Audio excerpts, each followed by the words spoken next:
Holy cow, you guys. This is huge. Andrew left from Citron Research. He's short Palantir, and he's suggesting a $20 price target on PLTR. PLTR, he's going short, and he had said in a tweet, what a run this past month for us all.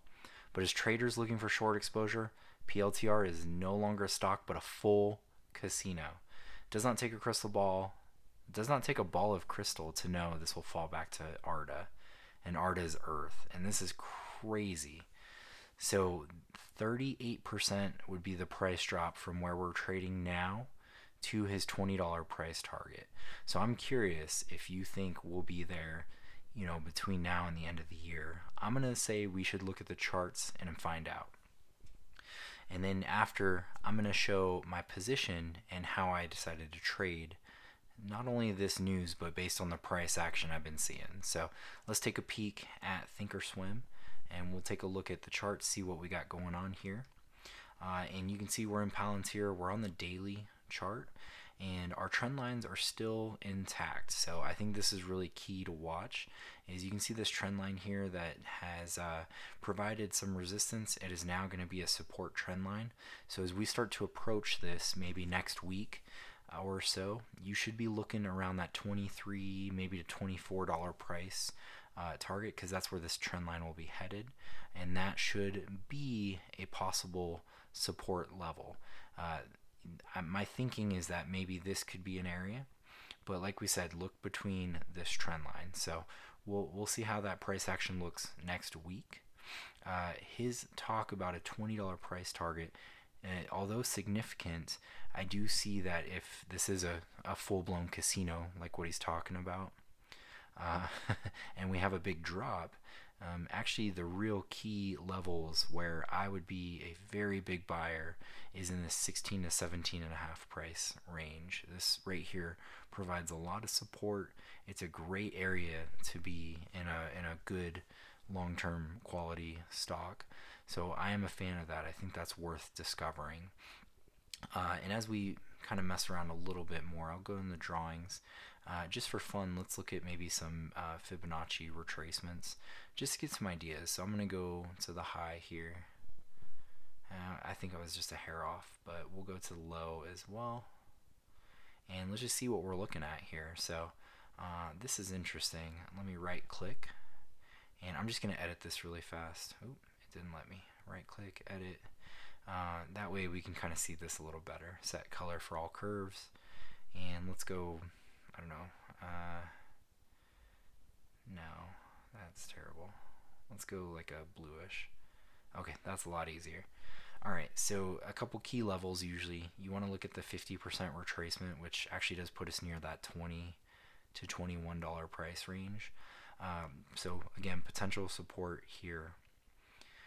We could see that price level though dropping between these price ranges in like the maybe 38 to the 61.8.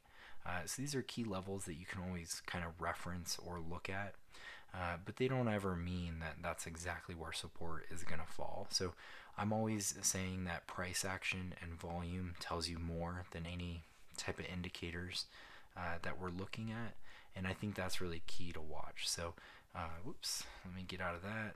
Let me delete this drawing. And really the way I see this is that the follow through of what we see next week will be what is worth looking at. So today was not a great day. I mean, this jump or this range, we went to fresh all-time highs, and then we closed below yesterday's close. So generally speaking, this could signify a reversal of trend. We've basically gone parabolic to the upside. There is a possibility that we either just kind of sit here, build a base, and get ready to go continue the uptrend, or we go straight back down and we gotta find support somewhere. There is a possibility we go much higher, but I would put that versus the other two scenarios. I look at that as a lower probability versus the other two scenarios to peek at. So the bigger question, how does that influence my portfolio? Now, the trade I took on this was I went to Actually, Palantir, I have some long-term calls. These are leaps, and these are expiring basically next year in January of 2021. And excuse me. Actually, it's even further out. I don't know what I'm thinking. It's late tonight, but to give you an idea, we're at the 12.5 strike for the call. We are well within the money, which is great. My cost on this, I paid $580, and so I'm actually sitting really pretty, good profit. But I'm at a point where I'm trying to lower my cost basis. So what I'm doing is a strategy called the poor man's covered call. So since I own something that is almost like synthetic stock, these are like synthetic 100 shares that I'm holding. I'm basically selling a covered call against it. So that's this position here at the 28 strike. And I collected a really solid premium for it, essentially. Basically, what the claim is that we have 33 days to go, December 31st, and I'm collecting $634 in premium. And if we do not exceed $28 by this date, I will basically have collected all of that premium. And this is really nice because if you actually look at what I paid for my original calls, this actually far exceeds my true cost basis. So my actual cost basis to own 100 shares, essentially, or synthetic, is going to be like in the negatives. It's like a negative, whatever the difference 634 to 580 is. So I hope that makes sense, but here's where this is a nice trade. We've got some room to run. I like the chart action. I think we go either sideways to a little bit lower. My break-even point is quite far away, so I have some cushion, and I have the option to either close this out or roll if I really, really want to. But honestly, if we just blow past this thing and Palantir goes like $50 or $40 a share or something, what I end up doing is I will pocket the difference, but from this 12.5 to 28 strike. So I still will make money on this trade in general, and basically all of this would get called away. I'd have no more position in Palantir at that point. So we'll just see where this goes, but I'm really comfortable with where we're sitting.